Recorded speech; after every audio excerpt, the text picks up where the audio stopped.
రీసెంట్‌గా మేము ఊరికెళ్ళినప్పుడు మా అక్క ఇచ్చిన చీర ఇది. ఎందుకులే లక్ష్మి వద్దులే అన్నా వినలేదు. ఈ శారీ నీకు చాలా బావుంటదని ఈ చీర నాకిచ్చింది. చీర అయితే చాలా స్మూత్‌గా లైట్ వెయిట్‌లో ఉంది. నాకు చాలా బాగా నచ్చింది. ఈ శారీకొచ్చిన బ్లౌజ్‌నైతే నేను మళ్ళీ స్టిచ్ చేస్తా. నా దగ్గర ఉన్న ఈ 2 బ్లౌజులతో ఇప్పుడు శారీనైతే స్టైల్ చేస్తున్నాను. ఈ బ్లాక్ బ్లౌజ్‌నైతే నేను స్టిచ్ చేసుకున్నాను. ఇదైతే ఆన్‌లైన్‌లో ఆర్డర్ పెట్టాను. వెల్వెట్ క్లాత్ తీసుకొని దానికి కొంచెం నెట్ ఫ్యాబ్రిక్‌తో హైలైట్ చేశాననమాట హ్యాండ్స్‌కి, బ్యాక్ నెక్‌కి. నెట్ ఫ్యాబ్రిక్‌ని కొంచెం హైలైట్ చేయాలనుకుంటే మనం లేసెస్ కూడా యూజ్ చేయొచ్చనమాట అవుట్‌లైన్‌కి. బట్ నేనైతే యూజ్ చేయలేదు. సెల్ఫ్‌లో ఉంచేశాను. ఫ్యామిలీ ఫంక్షన్స్‌కి అయితే ఇలాంటి బ్లౌజులు చాలా బాగా సెట్ అయిపోతాయి. ఫుల్ స్లీవ్స్ అంటే నాకు చాలా ఇష్టము. అందుకనేసి ఈ బ్లౌజ్ అయితే తీసుకున్నాను.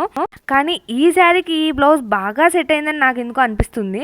బ్లౌజ్ క్లాత్ అయితే కాటన్ కాదు. కాకపోతే చాలా బాగా ఉంది. కంఫర్టబుల్‌గా అనిపిస్తుంది వేర్ చేసింటే.